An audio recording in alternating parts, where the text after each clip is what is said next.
So the story of Dragon Age, it takes place in the land called Ferelden, and your character, you can decide who you are, where you come from, you create your own origin. You're a character called a Grey Warden, and the Grey Wardens exist to defeat this thing called the Blight that happens every certain period of time that has the potential of destroying the world. Yeah, actually it's a range. The character creator has different options for the player and how they build the character. So on one hand, if someone doesn't want to know any of the details, they can just press a couple buttons and they're done.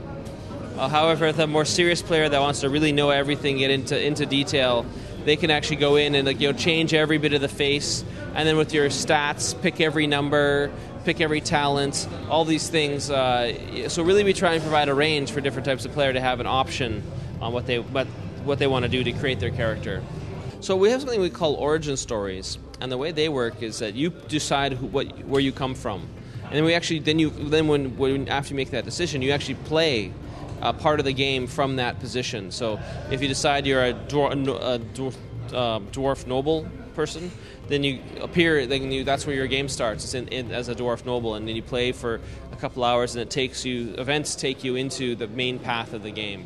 And throughout the rest of the game, where you come from will be relevant. Again, the people will recognize you and talk to you as though you know where they're from. So the interesting thing is it gives a real sense of purpose and belonging to the world. We found it works really well.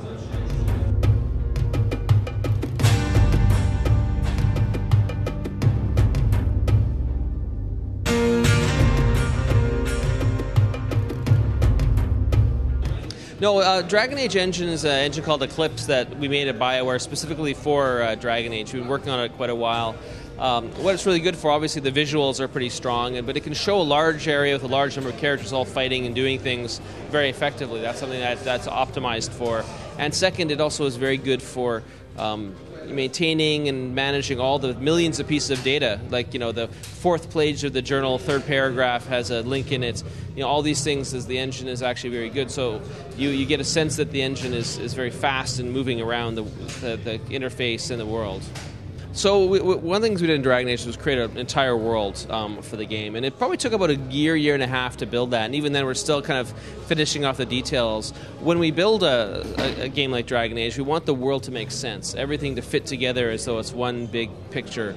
And so, you spend years working on that foundation. And we've actually recently announced a novel in the Dragon Age world. For example, the lead writer wrote a novel that's being published along to help promote the game. And the interesting thing is that it actually, because we have this background, this world already created, it was very easy for him to write it because he knew all the things and where they all fit. He had to just draw on the resources, and it was easy to build it.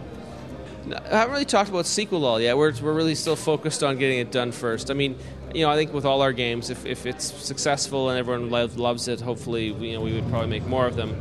But right now, let's get it done, make sure it's really good, and then if it's good and everyone likes it, great. And then it's a wonderful problem to have. I think the main reason there was no multiplayer in the game is we really want to focus on the story itself, like to focus on what the experience of the player was. And the problem with multiplayer is it sort of detracts from that. You suddenly share your experience, and sometimes people might go the other way and do things you don't want, so you feel like you would lose control of your storytelling experience. So with Dragon Age Origins, we really want to have multiplayer as something that we worry about much later, maybe future versions, and focus instead the story on that single-player experience.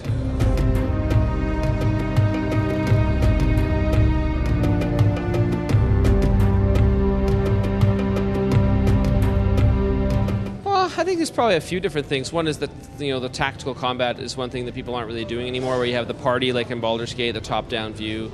I think the emotional impact of the game, like Dragon Age will have an amazing emotional impact, deep characters, epic story. And other ones, they're good at different things. Like some games are good at exploring the world, and maybe not strong in story. Some are very good at action. Each one is good at different things, really. The best of the best games are never good at everything. They're good at certain things, and you pick the thing you're good at, and you do fine. The mystery question of when is Dragon Age published? It'll be this year, but I'm not going to say when this year.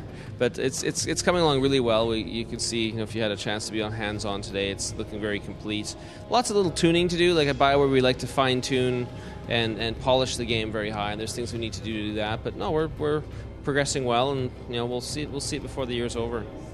that's what my passion is for. Playing games, making games. That's what I always loved, and happy to be making them. I did play Life or Death, actually. Life or Death. That's not what started. I was playing games well before that, but no, I remember that one, actually. I forgot about that game. But no, it was a hobby that and I think maybe the thing was when I started school, like for the university, games wasn't like a career. Like computers weren't even a career. I'm quite old. I'm 75 years old, and so no, I'm just kidding. But I'm actually a little bit old, maybe, and. But computers weren't like something. There was no jobs in computers; it didn't exist. And so, you didn't, when you went to school, you picked something else. And I had a hobby of games, and lo and behold, I can make them. So let's make them.